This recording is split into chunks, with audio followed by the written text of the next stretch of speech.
So, okay, so in global prehistory, we have this Camelid Sacrum. So the camels began in the Americas. Those big old dromedaries and the ones you ride in the Giza, they are the descendants of the American camels, the llama, the guanaco, the vicuña, and the alpaca. I've got a lot in my little guide on those guys. And this is from Mexico, from the center. It's a jaw-breaking Tequixquiac. X's are SH's, Tequixquiac.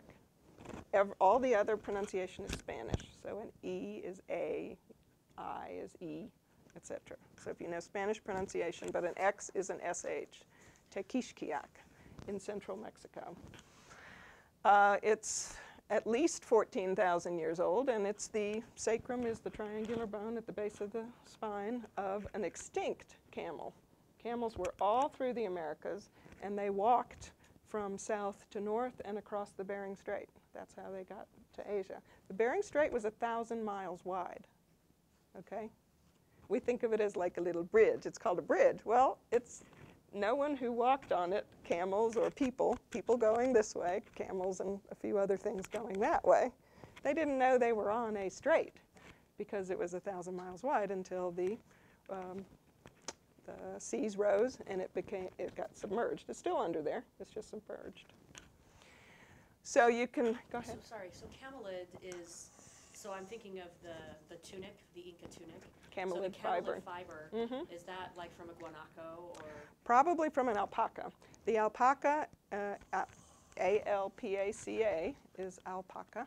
That's the domesticated one that has the most fur. And there's lots of beautiful pictures on the web. Sometimes they have the wrong one of the four, so you have to be careful as usual. If it's got a short neck and a big bulbous body of hair, that's the alpaca, and it's shorter. They're short like this. The llamas are pretty tall and have a long neck. The trouble is you can interbreed, so there are Paco, vicuñas, and so anyway. And they're long-haired llamas, but llamas and I pronounce it the Spanish way, L-L, not llama, but llama, to keep it separate from the Dalai Lama. Important distinction. Those are the domesticated. These were big. They were like 10, 15 feet tall.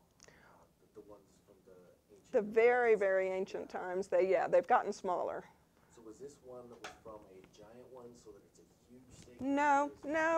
It's only about that big. Oh, okay. So it's it's not too giant, and you can tell that they have modified it into a shape that is some kind of a canine.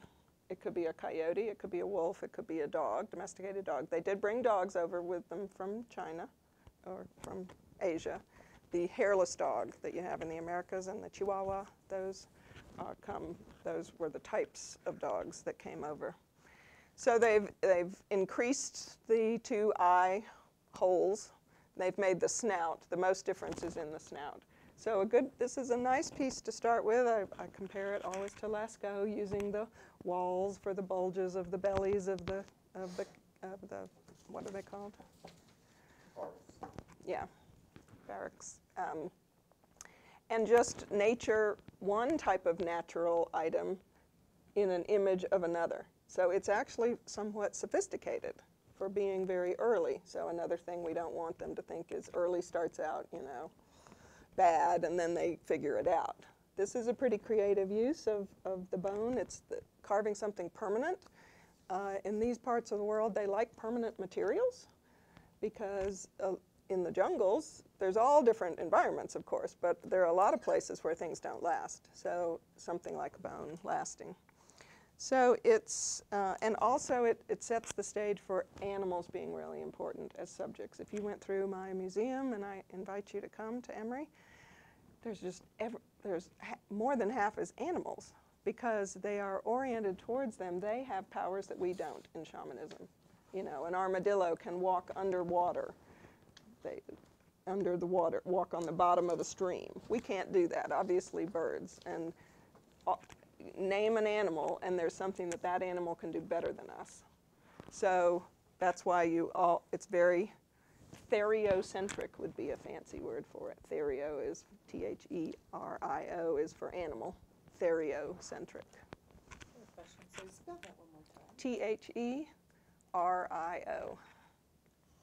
So you can have therio-anthropomorphic. That would be a fancy way of saying an animal-human combination. It's a good word. It's probably from Latin, I bet.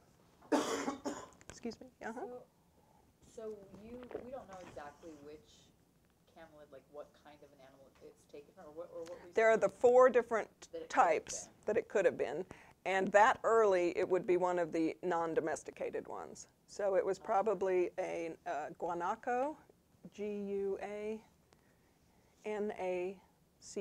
guanaco.